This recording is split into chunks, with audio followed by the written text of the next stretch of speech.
Hello friends, welcome to our YouTube channel scjob.in। আজকের ভিডিওতে আমি কথা বলবো Kalyani university BA first semester history major NEP long question suggestion 2026 নিয়ে। তোমাদের মধ্যে যাদের ফার্স্ট সেমিস্টারে হিস্ট্রি মেজর পেপারটি রয়েছে, এই ভিডিওটি তাদের জন্য খুবই হেল্পফুল হতে চলেছে। এই ভিডিওটিতে আমি তোমাদেরকে দেখাবো তোমাদের ফার্স্ট সেমিস্টার হিস্ট্রি মেজর পেপারের সিলেবাসে কী কী রয়েছে এবং সিলেবাস অনুযায়ী কোন কোন ইউনিট থেকে কী কী প্রশ্ন রয়েছে ও বিগত বছরের পরীক্ষার প্রশ্নপত্রটিও ভিডিওটি শেষে দেখানো হবে। তাই ভিডিওটি স্কিপ না করে শেষ পর্যন্ত দেখতে থাকো, আশা করছি তোমরা খুবই উপকৃত হবে। তো চলো এবার আমি তোমাদেরকে সিলেবাসটি দেখিয়ে দিই। দেখো, সিলেবাসের হেডলাইনে রয়েছে history of early India from the remote past to the late Vedic period, syllabus 2026।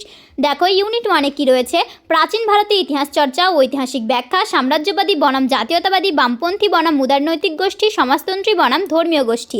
এবার দেখো ইউনিট 2, পুরাপ্রস্তর থেকে নব্যপ্রস্তর যুগের বিবর্তন, তাম্রাস্যীয় সংস্কৃতি, বালুচিস্তান থেকে গুজরাট, লৌহ যুগের পূর্ববর্তী সংস্কৃতির উত্থান ও পতন, সিন্ধু সভ্যতা, সিন্ধুলিপির সমস্যা, ভারতে প্রাগৈতিহাসিক থেকে ঐতিহাসিক পথে যাত্রা। এরপরে ইউনিট 3, হরপ্পা সংস্কৃতির বিকাশ, আর্য অনুপ্রবেশ ও প্রাচ্য পাশ্চাত্য দ্বন্দ্ব, লৌহ যুগের সূচনা ও স্থায়ী কৃষির উত্থান, বাসস্থান ও সংস্কৃতির পরিবর্তন, বর্ণ বা জাতিগত সমাজের উৎপত্তি, ধর্মের আবির্ভাব ও রাষ্ট্রীয় আঞ্চলিকতা, বৈদিক সাহিত্য। এরপরে ইউনিট 4, বৈদিক যুগ থেকে ষোড়শ মহাজনপদের আর্থসামাজিক ইতিহাস, প্রতিবাদী ধর্মের বিস্তার, আজীবিক জৈন ও বৌদ্ধ ধর্মের বিকাশ, ভারতের বাণিজ্যিক ও নগরায়নের বিকাশ, একটি সাম্রাজ্যবাদী শক্তি হিসেবে মগধ সাম্রাজ্যের উদ্ভব। এবার আমি তোমাদেরকে দেখাবো সিলেবাস অনুযায়ী কোন কোন ইউনিট থেকে কী কী প্রশ্ন রয়েছে। তার আগে তোমাদেরকে একটি কথা বলে রাখি, আমাদের কাছে তোমরা সমস্ত সেমিস্টারের সমস্ত পেপারের সাজেশন পিডিএফ কপি পেয়ে যাবে, যেমন major, minor, ACC, MDC, VSC. তোমাদেরকে আরও একটি কথা বলে দিই, তোমরা অনেকেই জিজ্ঞাসা করো যে শর্ট কোশ্চেনগুলো কি দেওয়া হবে না। তাদের জন্য বলে রাখি, এটি যেহেতু পেড সাজেশন, তাই ভিডিওতে শুধুমাত্র আমরা লং কোশ্চেন অ্যান্সারগুলোই দেখাই, শর্ট কোশ্চেন অ্যান্সারগুলো দেখানো হয় না। তোমরা যখন 99 টাকা পেমেন্ট করে সাজেশনটি বাই করবে, তখন তোমাদেরকে দুটো সাজেশনের পিডিএফ কপি, যেমন লং এবং শর্ট কোশ্চেন দুটোই দেওয়া হবে। শুরু করা যাক। ইউনিট 1, প্রাচীন ভারতের ইতিহাস চর্চা, ঐতিহাসিক ব্যাখ্যা, সাম্রাজ্যবাদী বনাম জাতীয়তাবাদী, বামপন্থী বনাম উদারনৈতিক গোষ্ঠী, সমাজতন্ত্রী বনাম ধর্মীয় গোষ্ঠী। প্রথম প্রশ্ন রয়েছে, প্রাচীন ভারতের ইতিহাসকে ব্যাখ্যা করার বিষয়ে জাতীয়তাবাদী ও বামপন্থী ঐতিহাসিকদের মধ্যে প্রচলিত বিতর্ক আলোচনা করো, অথবা আদি ভারতের ইতিহাস ব্যাখ্যায় মার্ক্সবাদী বা বামপন্থী ঐতিহাসিকদের ইতিহাস চর্চার পরিচয় দাও।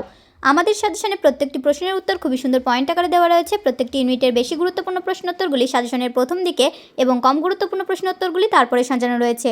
তোমরা যদি এখন থেকে সাজেশনগুলি সংগ্রহ করে পড়া শুরু করো, তাহলে পরীক্ষাতে খুবই ভালো রেজাল্ট করতে পারবে। আর আমাদের কাছ থেকে যদি তোমরা সাজেশন পিডিএফ কপিটি বাই করো, তাহলে তোমাদেরকে আলাদা করে আর কোনো টেক্সট বুক বা সাজেশন বুক ফলো করতে হবে না। এই সাজেশনের মধ্যে থেকে সমস্ত প্রশ্নোত্তর কমন পেয়ে যাবে। এরপরের প্রশ্ন রয়েছে, প্রাচীন ভারতের ইতিহাসের উপাদান হিসেবে লিপি ও মুদ্রার গুরুত্ব বিশ্লেষণ করো। এখনই আমাদের কাছ থেকে সাজেশন পিডিএফ কপিটি বাই করে নাও। আমাদের ওয়েবসাইটেও এই সাজেশনের বেশ কিছু গুরুত্বপূর্ণ প্রশ্ন উত্তর আপলোড করা রয়েছে। তোমরা যদি আমাদের সাজেশন কোয়ালিটি কেমন হবে তা দেখতে চাও, তাহলে আমাদের ওয়েবসাইটটি ভিজিট করে দেখে এসেও সাজেশন পিডিএফ কপিটি বাই করে নিতে পারো। আশা করছি তোমাদের কোনো প্রবলেম হবে না। এই ভিডিও ডেসক্রিপশন বক্সে তোমরা পেয়ে যাবে আমাদের WhatsApp number, website link, online payment number ও আরও অন্যান্য ইম্পর্টেন্ট ইনফরমেশন, তাই ডেসক্রিপশন বক্সটি ফলো করতে একদমই ভুলো না। এরপরে রয়েছে ইউনিট 2, পুরাপ্রস্তর থেকে নব্যপ্রস্তর যুগের বিবর্তন, তাম্রাস্ত্রীয় সংস্কৃতি, বালুচিস্তান থেকে গুজরাট, লৌহ যুগের পূর্ববর্তী সংস্কৃতির উত্থান ও পতন, সিন্ধু সভ্যতা, সিন্ধুলিপির সমস্যা, ভারতে প্রাগৈতিহাসিক থেকে ঐতিহাসিক পথে যাত্রা।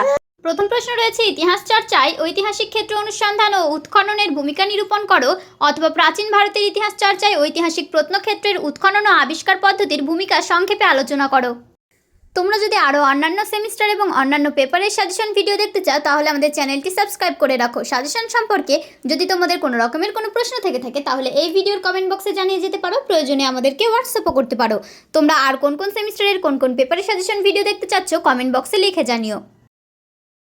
এরপরের প্রশ্ন রয়েছে, ভারতের ইতিহাসে মেসোলিথিক বা ক্ষুদ্রাস্যীয় যুগের গুরুত্ব কী, অথবা ক্ষুদ্রাশ্রয়ী সংস্কৃতির উপর একটি সংক্ষিপ্ত টিকা লেখো।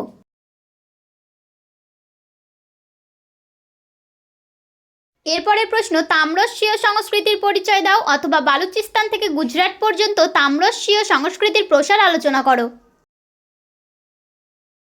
এরপরের প্রশ্ন রয়েছে, ভারতের ইতিহাসে প্রাচীন প্রস্তর যুগ বা প্যালিওলিথিক সংস্কৃতির বা যুগের পরিচয় দাও, অথবা ভারতের নিম্ন প্রস্তর যুগের সাংস্কৃতিক অগ্রগতি ব্যাখ্যা করো, অথবা নিম্ন পুরাপ্রস্তর যুগের মানুষের জীবনধারার সংক্ষিপ্ত পরিচয় দাও।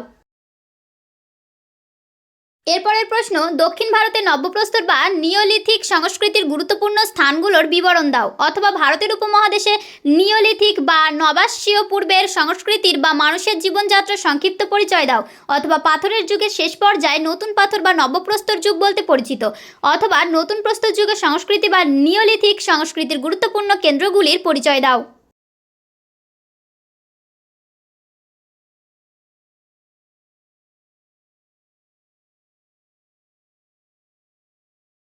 এরপরের প্রশ্ন রয়েছে, নিওলিথিক বিপ্লব সম্পর্কে সংক্ষিপ্ত টিকা লেখো। অথবা নিওলিথিক সংস্কৃতির পরিচয় দাও। এরপরের প্রশ্ন, প্রাচীন ও নব্যপ্রস্তর যুগের মধ্যে একটি তুলনামূলক টিকা লেখো। অথবা প্যালিওলিথিক ও নিওলিথিক সংস্কৃতির মধ্যে পার্থক্য আলোচনা করো। এরপরে ইউনিট 3, হরপ্পা সংস্কৃতির বিকাশ, আর্য অনুপ্রবেশ ও প্রাচ্য পাশ্চাত্য দ্বন্দ্ব, লৌহ যুগের সূচনা ও স্থায়ী কৃষির উত্থান, বাসস্থান ও সংস্কৃতির পরিবর্তন, বর্ণ বা জাতিগত সমাজের উৎপত্তি, ধর্মের আবির্ভাব ও রাষ্ট্রীয় আঞ্চলিকতা, বৈদিক সাহিত্য। প্রথম প্রশ্ন রয়েছে, নগরাশ্রয়ী হরপ্পার কারিগরি শিল্পের মূল্যায়ন করো। অথবা হরপ্পার কারুশিল্প ও কৌশল সম্পর্কে লেখো। অথবা হরপ্পা বা সিন্ধু সভ্যতার কারিগরি শিল্পকলার পরিচয় দাও। এরপরের প্রশ্ন, হরপ্পা সভ্যতার ধর্মীয় জীবনের প্রধান বৈশিষ্ট্যগুলি বর্ণনা করো। অথবা হরপ্পাবাসীদের ধর্মীয় বিশ্বাস ও রীতিনীতি কেমন ছিল। এরপরের প্রশ্ন, হরপ্পা সভ্যতার আবিষ্কার প্রাচীন বিশ্বের ইতিহাস সম্পর্কিত ধারণায় কিভাবে বৈপ্লবিক বদল ঘটিয়েছিল। এরপরের প্রশ্ন রয়েছে, প্রাচীন ভারতের ইতিহাসের উপাদান হিসেবে লিপি ও মুদ্রার গুরুত্ব বিশ্লেষণ করো। এরপরের প্রশ্ন রয়েছে, যজুর্বেদ সম্পর্কে একটি টিকা লেখো। এরপরের প্রশ্ন রয়েছে, জৈন সাহিত্য সম্পর্কে তুমি কি জানো। এরপরের প্রশ্ন, সিন্ধু লিপির স্বরূপ নির্ণয় করো। এরপরের প্রশ্ন, মেসোপটেমিয়ার সাথে হরপ্পার বাণিজ্যিক সম্পর্কের একটি সংক্ষিপ্ত টিকা লেখো। অথবা হরপ্পা সভ্যতার বাণিজ্য সম্পর্কে একটি সংক্ষিপ্ত টিকা লেখো। অথবা সিন্ধু সভ্যতা বা হরপ্পা সভ্যতা বা সংস্কৃতির ব্যবসা বাণিজ্যের পরিচয় দাও। অথবা নগরাশ্রয়ী হরপ্পা ব্যবসা বাণিজ্যের মূল্যায়ন করো।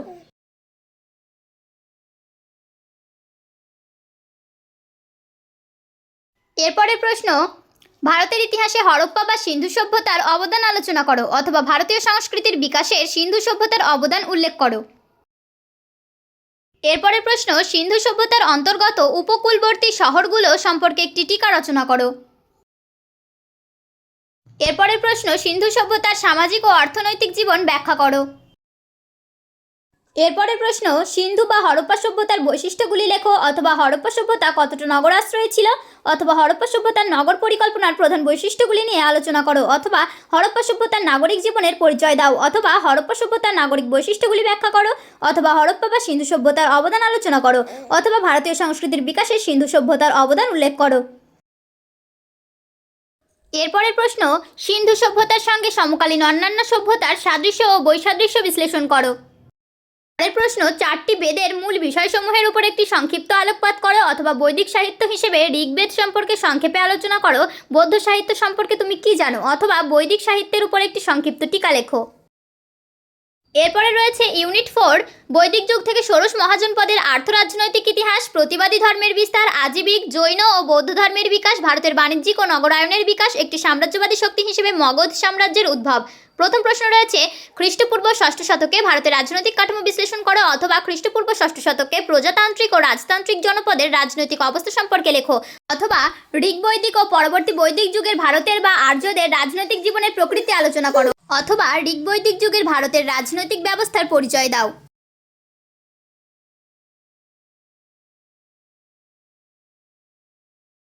এরপরে প্রশ্ন রয়েছে, ঋগ্বৈদিক যুগে নারীদের সামাজিক অবস্থান আলোচনা করো। অথবা খ্রিস্টপূর্ব ষষ্ঠ শতকে বা বৈদিক যুগে নারীদের সামাজিক অবস্থা কেমন ছিল। অথবা বৈদিক ও পরবর্তী বৈদিক যুগে নারীদের মর্যাদা বা সামাজিক অবস্থা সম্পর্কে আলোচনা করো। অথবা পরবর্তী বৈদিক যুগে নারীর সামাজিক অবস্থান বর্ণনা করো। এরপরে প্রশ্ন রয়েছে, ঋগ্বৈদিক ও পরবর্তী বৈদিক যুগে জনসাধারণের ধর্মীয় দৃষ্টিভঙ্গির পরিবর্তন ব্যাখ্যা করো। অথবা ঋগ্বৈদিক যুগের মানুষের ধর্মীয় জীবনের বা ধর্মভাবনা পরিচয় দাও। অথবা পরবর্তী বৈদিক যুগে জনসাধারণের ধর্মীয় দৃষ্টিভঙ্গির পরিবর্তন ব্যাখ্যা করো। অথবা বৈদিক যুগের ভারতের ধর্মীয় জীবনের পরিচয় দাও। এরপরের প্রশ্ন, মগধের উত্থানে মহাপদ্মনন্দের ভূমিকা বিশ্লেষণ করো। অথবা নন্দ বংশের শ্রেষ্ঠ রাজা কে ছিলেন তার কৃতিত্ব আলোচনা করো।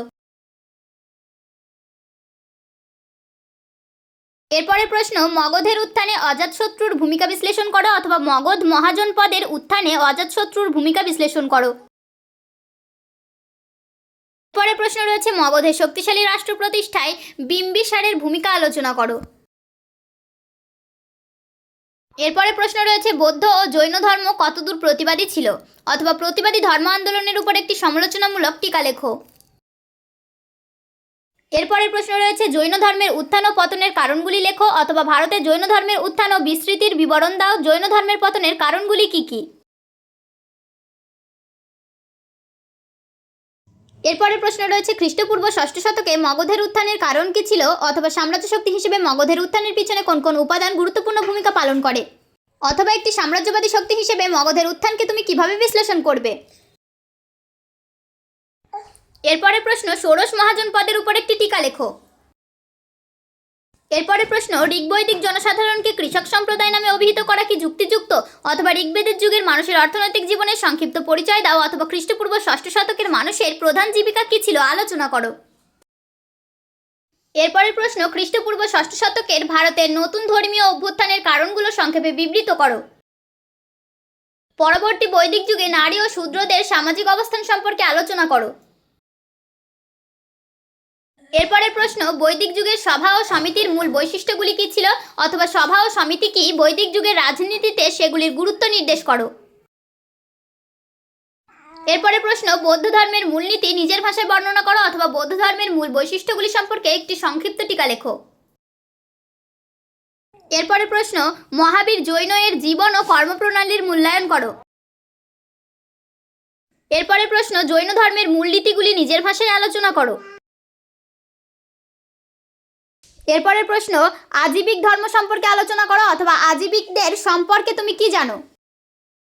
এরপরের প্রশ্ন, ধননন্দ কে ছিলেন, তার কৃতিত্ব আলোচনা করো। এরপরের প্রশ্ন, হীনযান বৌদ্ধ ধর্মের মূল বৈশিষ্ট্যগুলি আলোচনা করো। এরপরের প্রশ্ন, বৌদ্ধ সাহিত্য সম্পর্কে তুমি কি জানো।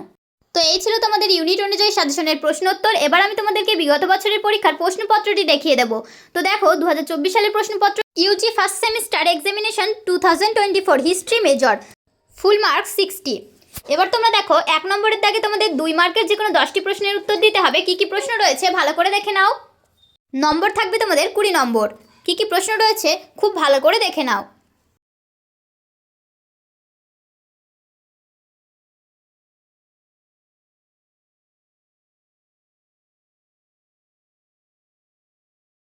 এবার দেখো, রয়েছে 2 নম্বর দাগ। 2 নম্বর দাগে তোমাদের 5 মার্কের যে কোনো 4টি প্রশ্নের উত্তর দিতে হবে। কি কি প্রশ্ন রয়েছে ভালো করে দেখে নাও। এরপরে তোমাদের রয়েছে 3 নম্বর দাগ। 3 নম্বর দাগে তোমাদের 10 মার্কের যে কোনো 2টি প্রশ্নের উত্তর দিতে হবে, থাকবে তোমাদের 20 নম্বর। কি কি প্রশ্ন রয়েছে ভালো করে দেখে নাও।